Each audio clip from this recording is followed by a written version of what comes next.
반갑습니다. 천태 어린이 여러분들과 함께 하게 된 진성 스님이라고 합니다.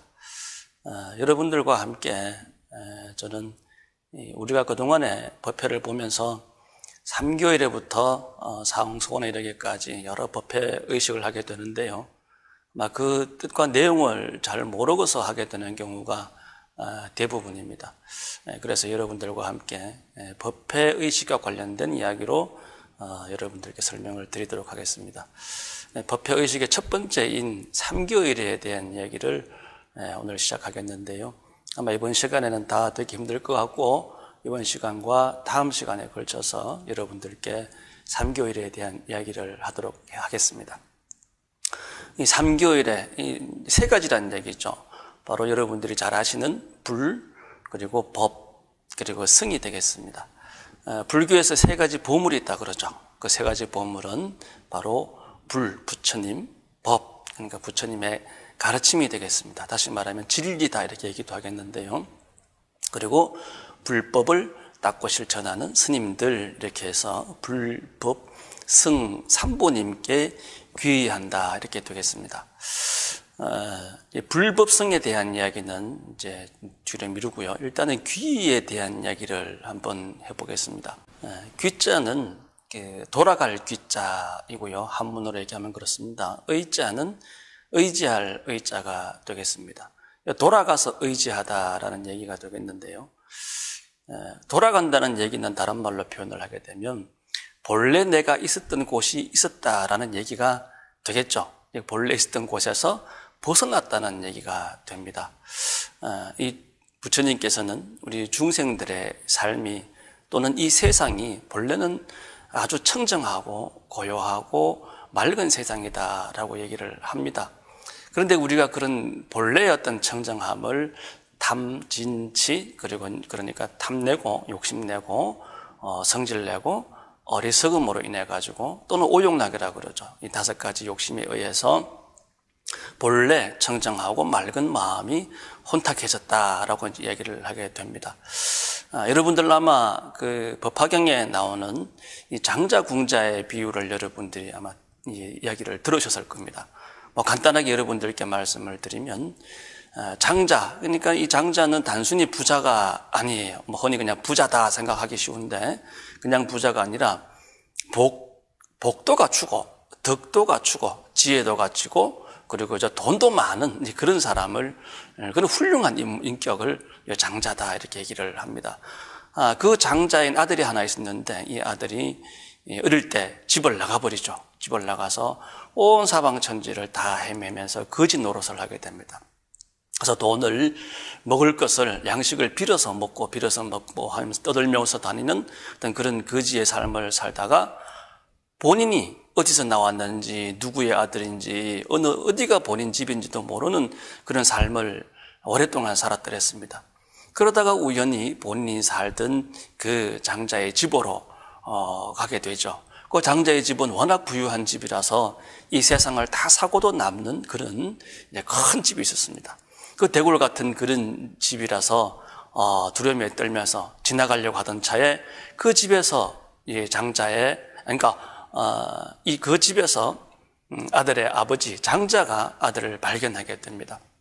그래서 이 아들을 집으로 데려가 와가지고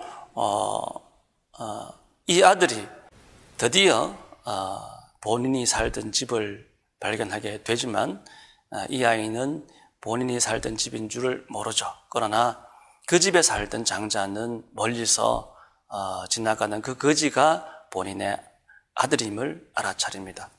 결국 이제 장자의 지혜로 아들이 이 성에 들어가게 되는데요. 처음에는 본인이 그 집의 주인인 줄, 그러니까 그 장자의 아들인 줄 모르고 지내지만 세월이 지난 뒤에 그 장자의 아들이 본인이다. 그리고 나중에 이 장자가 가지고 있는 모든 권세와 부를 이 아들이 다 이제 물려받게 되죠. 그 큰 궁궐 같은 집은 본래부터 바로 이 거지 아들의 것이었습니다. 그럼에도 이 거지 아들은 본인이 본래부터 그러한 훌륭한 집안에 태어났다는 것을 모르고 온 세상을 떠돌다가 드디어 이제 장자의 지혜로서, 그러니까 아버지죠. 부모님의 지혜로서 장자의 품으로 되돌아가게 된 것이죠. 그러니까 이 본래 중생은 참 모든 것을 가지고 지혜롭고 더 청정한 삶의 근본을 가지고 있습니다만은 아까 말씀드린 대로 삼독심이라든가 오욕락에 가려져 가지고 중생들은 고통의 삶에 빠져 있게 됩니다. 그렇듯이 우리가 귀의라고 하는 것은 바로 이 장자의 아들처럼 우리 중생들이 바로 그 장자의 아들과 같은 삶을 살고 있다라고 보면 되겠습니다. 그래서 장자의 아들이 결국은 본인 집으로 돌아가서 그 집의 주인이 되듯이 바로 중생들도 본래 성품으로 되돌아가서 내 마음의 주인이 되어야 된다라고 하는 의미가 되겠습니다. 이제 그게 귀의가 되겠는데요. 그러니까 우리는 아마 지금 우리가 새해가 됐습니다만은 이 새해에도 정치적으로나 또는 여러 문제로 우리가 또 팬데믹 코로나 시대에 살고 있습니다만은 여러모로 혼란한 그런 시대가 앞으로도 아마 유지가 될 것 같습니다.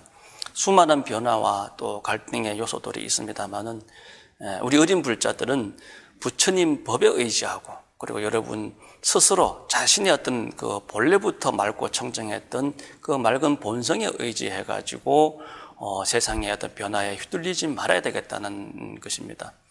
참 볼 게 많죠.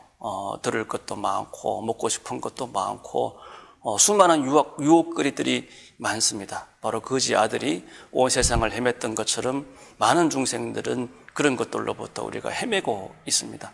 그러나 우리는 부처님 가르침을 등불로 삼아가지고 보고 듣고 맛보고 생각하는 모든 바를 정심으로 정언으로 정행으로 실천해 나가는 것이 바로 귀의의 삶이다라고 이제 보시면 되겠습니다. 한여름 대학볕 때 농부들이 농사 지을 때의 모습을 보시면 참 시원한 그늘이 필요하겠죠. 그래서 농사 짓는 밭가에 큰 나무 그늘이 있는 나무가 있으면 그 그늘 밑에 가서 의지하고 쉬게 됩니다. 바로 큰 나무가 농부에게는 의지처가 되겠죠. 자, 그렇지만 이 큰 나무는 딱 하나의 역할밖에 없습니다. 바로 더위를 시원하게 식혀줄 수 있는 역할인 것이죠.